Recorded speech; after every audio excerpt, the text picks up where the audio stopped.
बिस्मिल्लाहिर्रहमानिर्रहीम। अस्सलाम वालेकुम नादरीन, आप यूट्यूब चैनल देख रहे हैं। मैं इमरान खान हूँ। एक तो जो वीलॉग मैंने किया था आर्मी चीफ़ की एक्सटेंशन के हवाले से इमरान खान साहब के बयान के ऊपर, मैंने जानबूझकर वो बयान पढ़ के आपको सुनाया था एक एक जुमला लिख कर।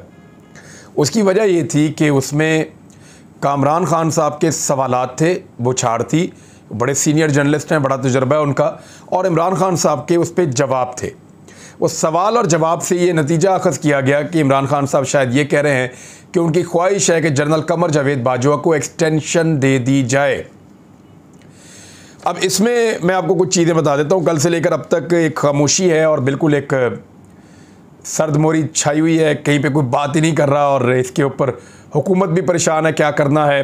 अपोजिशन में इमरान खान साहब ने एक चीज़ कर दी है और तब से लेकर अभी तक ISPR का भी कोई स्टेटमेंट नहीं आया। इमरान खान साहब का स्टेटमेंट ज़रा दोबारा दोहरा लेते हैं, ये ज़रा आप गौर कीजिएगा। मुल्क की बेहतरी के लिए और इसकी प्रोविज़न निकल सकती है, मुझे वकीलों ने बताया है। नई हुकूमत आकर भी फ़ैसला कर सकती है, ये कोई इशू नहीं है, इशू कोई और है। क्या जनरल बाजवा को एक्सटेंशन दे दी जाए जब तक एक्सटेंशन इलेक्शन नहीं होते, ये सवाल पूछा उन्होंने कामरान खान साहब ने। कामरान, मैंने इसके ऊपर कोई तफसील में नहीं सोचा। फिर कामरान साहब ने कहा कि इस सूरत हाल में इलेक्शन कैसे हो, नया आर्मी चीफ आना है, बहुत ही ज़रूरी है। आइन और कानून साफ कहता है जो हुकूमत पावर में होगी वो आर्मी चीफ बनाएगी पाकिस्तान में। आपके पास अगर कोई और फार्मूला है तो साफ साफ बता दें कि ऐसे कर लो। इमरान खान साहब ने कहा वकील और आइनी माहिरीन क्या कहते हैं मैं नहीं जानता, मुल्क के हालात को जानता हूँ, मुल्क को इस दलदल से निकालना है, मैं बात करने को तैयार हूँ। पहले कोई बात करे कि इलेक्शन के लिए वो तैयार है या नहीं। अगर इलेक्शन के लिए तैयार हैं तो फिर आगे रोड मैप जा सकता है, ये इमरान खान साहब ने कहा था। फिर इमरान खान साहब ने कहा कि अगर वो फ्री एंड फेयर इलेक्शन के लिए तैयार हैं तो इसमें यह भी प्रोविज़न हो सकती है कि सिंध के हालात की वजह से इलेक्शन को 2 माह आगे कर दिया जाए। आप फैसला तो करें कि आपने मुल्क को स्टेबिलिटी देनी है या नहीं देनी। और मैं इसलिए कह रहा हूँ कि आर्मी चीफ का, और यहाँ इमरान खान साहब रुक गए और फिर उन्होंने कहा कि अगर ये जीत जाते हैं इलेक्शन तो फिर ये मतलब उनका कहने का मतलब ये, अगर इलेक्शन जीत जाते हैं तो आर्मी चीफ ले आए। ये नहीं कि डोनाल्ड लू कहे कि इमरान खान को हटाओ, और जैसे कि पहले हो चुका है, और इसके बाद अदम एतमाद हो जाए, फिर इमरान खान हट जाए, फिर ये पैसे देकर लोगों को ख़रीद कर ऊपर आ जाएं लोटे बनाकर, और फिर कहें कि हम ये फैसले नहीं कर सकते। तो इलेक्शन जीते, उसके बाद ये आए, फिर अपना आर्मी चीफ इलेक्ट करें। इमरान खान साहब का मतलब क्या था, और उन्होंने आज सहाफ़ियों से मुलाकात की है और उन सहाफ़ियों ने सारी चीज़ें रिपोर्ट कर दी हैं, वो मैं आपको बताता हूँ। और इसमें सबसे पहले तो आप ये देखें कि जो एक सवाल पूछा गया इमरान खान साहब से, सबसे पहला सवाल ये पूछा गया कि अपोजिशन जमातों की प्रेस कॉन्फ्रेंसेस नहीं हुई आपके बयान के बाद। इमरान खान साहब से ये सवाल हुआ तो इमरान खान साहब ने कहा कि ये विकेट टेकिंग डिलीवरी आई है, उन्हें इन स्विंग यॉर्कर पड़ा है, इसीलिए कुछ समझ नहीं पा रहे। खान साहब ने यह जवाब दिया है। इन स्विंग यॉर्कर होता है, हवा में स्विंग होता हुआ सीधा विकेटों के अंदर आता है, नॉर्मली समझ ही नहीं आती है। और ये बॉल शुएब अख्तर ने भी फेंका हुआ है, ये बॉल वकार यूनुस बहुत फेंकते थे, इमरान खान साहब भी कर लेते थे। तो ये हवा में बॉल स्विंग होती है, सीधी विकेट के अंदर आती है यॉर्कर, और बैट्समैन जो है वो इसको कहीं और एक्सपेक्ट कर रहा होता है और ये विकेट में आती है, बोल्ड हो जाता है नॉर्मली, और बाद औक़ात बिल्कुल पाँव की टो पे लगता है और बैट्समैन आउट हो जाता है। तो इमरान खान साहब ने कहा कि उनको समझ ही नहीं आ रही। वैसे मुझे भी यही लग रहा था कि फास्ट बॉल करते करते खान साहब ने एक स्लो डिलीवरी फेंकी है जो किसी के काबू नहीं आई।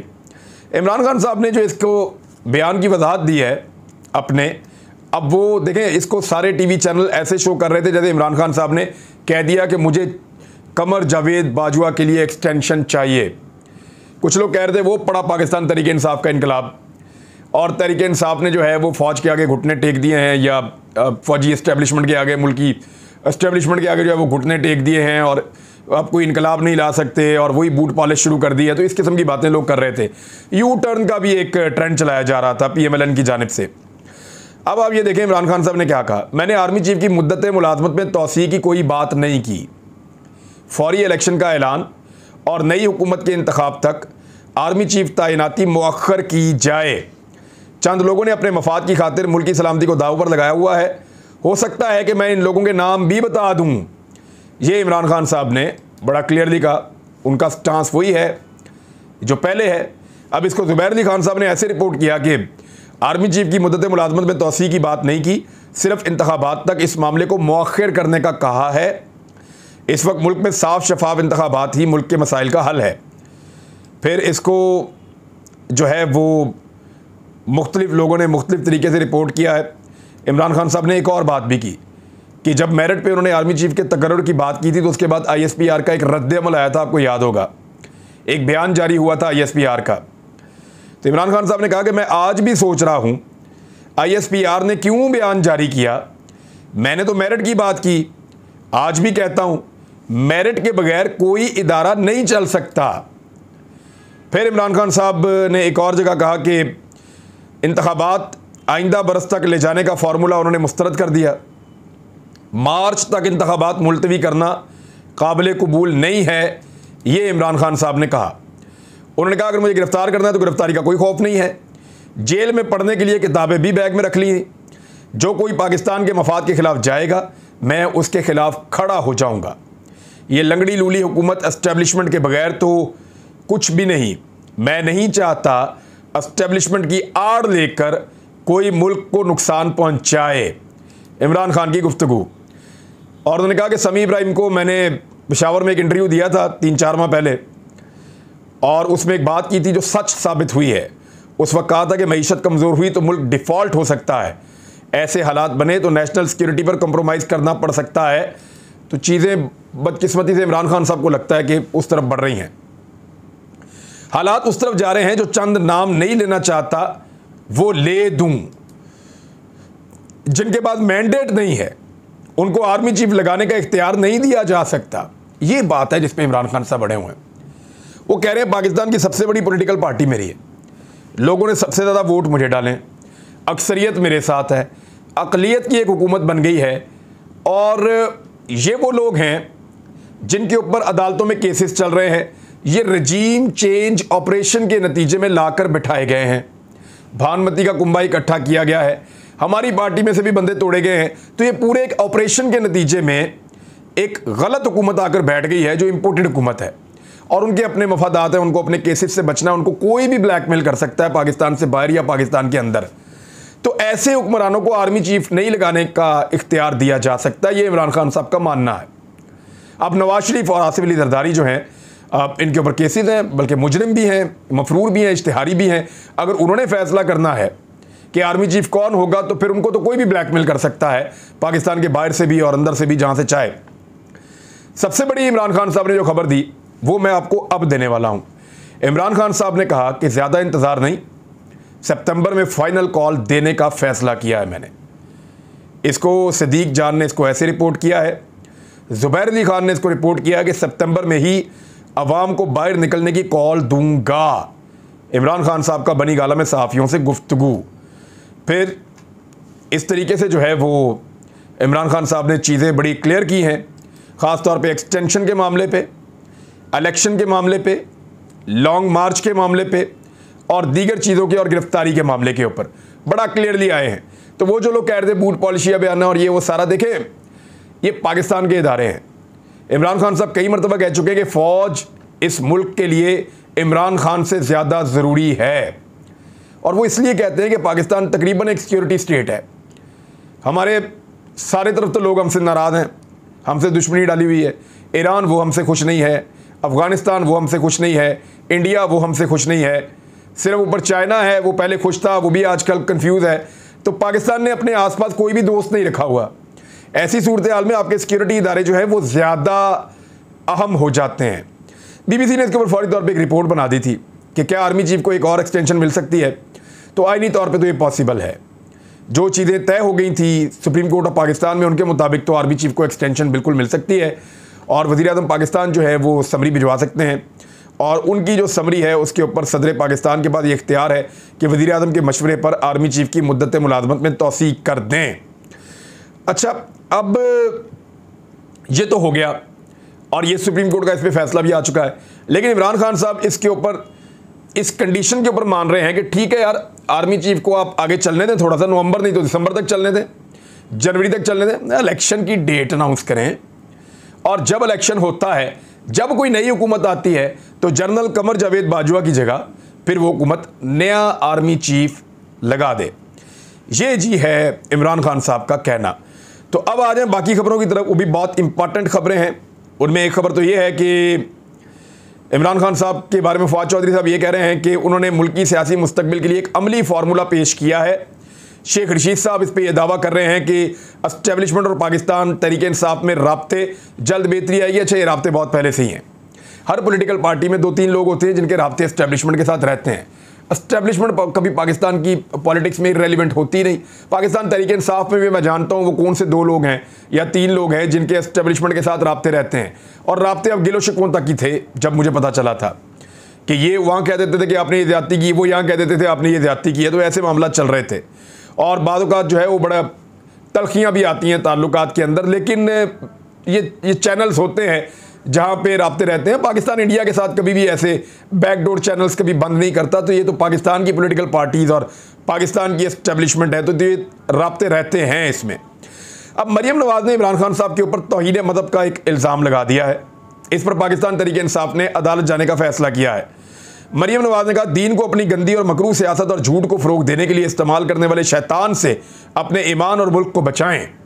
अच्छा, इसको बहुत बड़े पैमाने पर लोग रिपोर्ट कर रहे हैं मरियम नवाज़ के इस ट्वीट को, और ट्विटर से ये कह रहे हैं कि मरियम नवाज़ साहिबा का ये ट्विटर अकाउंट जो है इसको बंद कर दिया जाए, ये नफरत अंगेज़ मवाद को फैला रहा है। इन्होंने इमरान खान साहब के जिन बयानात का हवाला दिया वो बयानात वैसे थे ही नहीं, और इमरान खान साहब ने ऐसी बात इस नुक्ता नज़र से या इस कॉन्टेक्स्ट के अंदर की ही नहीं है। मरियम नवाज़ ने झूठ लिखते हुए इमरान खान को मरवाने की एक साजिश की है जैसे वो, और 65,000 ट्वीट जो हैं वो की गई हैं PMLN के मीडिया सेल की जानिब से। तो मरियम नवाज़ का मीडिया सेल लगातार 2-3 दिन इसके ऊपर काम करता रहा है। बड़ा अनफॉर्चुनेट है। राजा परवेज़ अशरफ को भी जी रिलीफ मिल गया है, जो नैब के अंदर तरमीम किया जाएगा। एक एक करके सारे निकल रहे हैं। शहबाज शरीफ वगैरह के केस निकल गए, मियाँ साहब की फैमिली के कई केस निकल गए, रिश्तेदारों के कई केस निकल गए, सिंध के अंदर जितनी काबीना है सबके केस निकल गए, जरदारी साहब के मामला छूट गया। अब राजा परवेज़ अशरफ साहब हैं वो भी छूट गए हैं, और ख्वाजा साद वगैरह ये सारे निकल गए। एहतसाब अदालत ने नैब कानून में तरमीम, स्पीकर कौमी असम्बली राजा परवेज़ अशरफ के खिलाफ 6 रेफरेंसेस 7 साल बाद नैब को वापस भिजवा दिए हैं।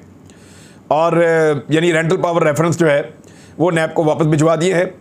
और रेफरेंस में रेशमा, गल्फ, समुद्री, रत्तोडेरो, कारके और सत्याना रेंटल पावर रेफरेंसेस शामिल हैं। ये वो रेंटल पावर हैं जिन्होंने पाकिस्तान के अंदर बिजली को महंगे से महंगा किया है, बेड़ा गर्क किया पाकिस्तान का। लेकिन अब अदालत ने करार दिया कि नैब कानून में तरमीम के बाद जो तरमीम की है इस इंपोर्टेड हुकूमत ने NRO 2 के नाम के ऊपर उन्होंने जो तरमीम की है, उसके बाद रेंटल पावर केसेस का ट्रायल नहीं हो सकता। लिहाजा राजा परवेज़ अशरफ ने जो कुछ भी किया पाकिस्तान पीपल्स पार्टी के दौर में, उसके ऊपर अब नैब कोई कार्रवाई नहीं कर सकती। अब आ जाए आटे की कीमत के ऊपर। जब 1100 रुपये का आटा था ना, तब 950 रुपये का वैसे बेच रही थी हुकूमत, और 1100 रुपये का ओपन मार्केट के अंदर बिक रहा था आटा।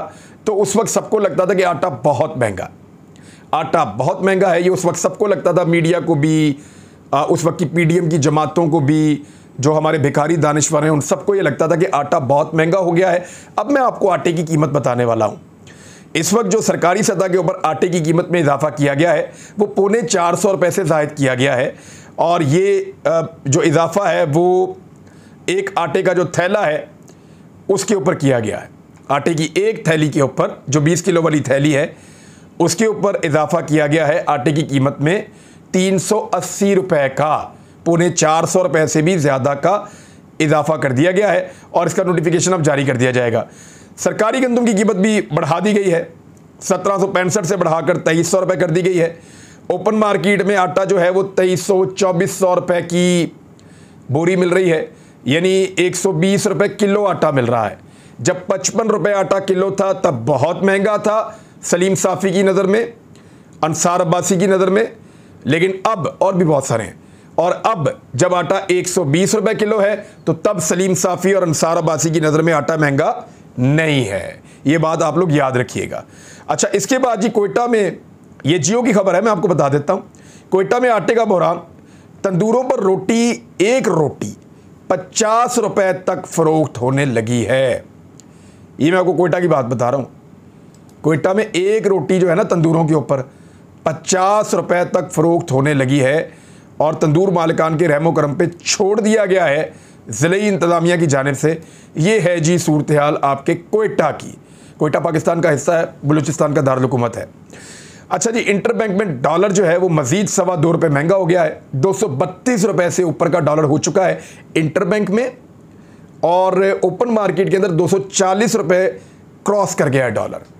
तो जो लोग लेकर आए थे इस इंपोर्टेड हुकूमत को, उनका बहुत शुक्रिया, उनको सलाम हम पेश करते हैं। आपने शानदार कारनामा किया एक चलते फिरते मुल्क को, जहाँ पे गरीब को रोटी मिल रही थी, जहाँ महंगाई को कंट्रोल किया गया था, जहाँ 6% की ग्रोथ 2 साल से लगातार चल रही थी, जहाँ एक्सपोर्ट्स अच्छी हो रही थी, जहाँ फॉरेन रेमिटेंसेस ज़्यादा आ रहे थे, जहाँ पे टैक्स कलेक्शन रिकॉर्ड हो रही थी, आईटी सर्विसेज ज़्यादा से ज़्यादा बढ़ रही थी आगे, जो मुल्क आगे बढ़ता चला जा रहा था उसकी इकोनॉमी के ऊपर सारे अदाद शुमार और बैनुल-अक़वामी रिपोर्टें मुस्बत आ रही थी। आपने उसके साथ ऐसा खिलवाड़ किया अपनी जिद और अना के चक्कर में कि बेड़ा गर्क करके रख दिया मुल्क की इकोनॉमी का। बहुत शुक्रिया सर आपका, कमाल किया आप लोगों ने, जिन लोगों ने भी ये करके दिया है। इसके बाद जी आखिरी खबर आप सुन लें। आसिफ अली जरदारी साहब जो कहते हैं मैं ज़रा ठीक नहीं हूँ तो मैं सिंध के सैलाब ज़दगान के पास नहीं जा सकता, वो पहुँच गए बरतानिया के कौंसल खाने में और वहाँ जाकर उन्होंने मलिका एलिज़ाबेथ दोम की वफ़ात पर ताज़ियती प्रोग्राम जो है, पैगाम है, वो वहाँ पे जाकर लिखा और सफारत खाने की याददाश्त में अपने तासुरात दर्ज किए। बरतानिया की मलिका है ना, जरदारी साहब को जाना होगा, जाकर अपना ग़ुलामों की फ़हरिस्त में अपना नाम लिखवाना होगा कि मैं भी आ गया हूँ, मेरा भी नाम लिखिए, कहीं मैं रह ना जाऊँ। सिंध के सैलाब मुतासिरीन के लिए नहीं आए, उधर पंजाब में हुकूमत तब्दील करने के लिए पहुँच गए। कभी दुबई, कभी पंजाब, कभी इस्लामाबाद, कभी यहाँ, कभी वहाँ, कभी कराची। सिंध नहीं आएंगे सैलाब मुतासिरीन के पास, वहाँ जाएंगे हर उस जगह पे जहाँ ग़ुलामी करनी पड़े और रजीम चेंज करना पड़े। ये इनकी सियासत है। अब तक के लिए इतना ही। अपना ख्याल रखिएगा, अपने इस चैनल का भी। अल्लाह हाफ़िज़।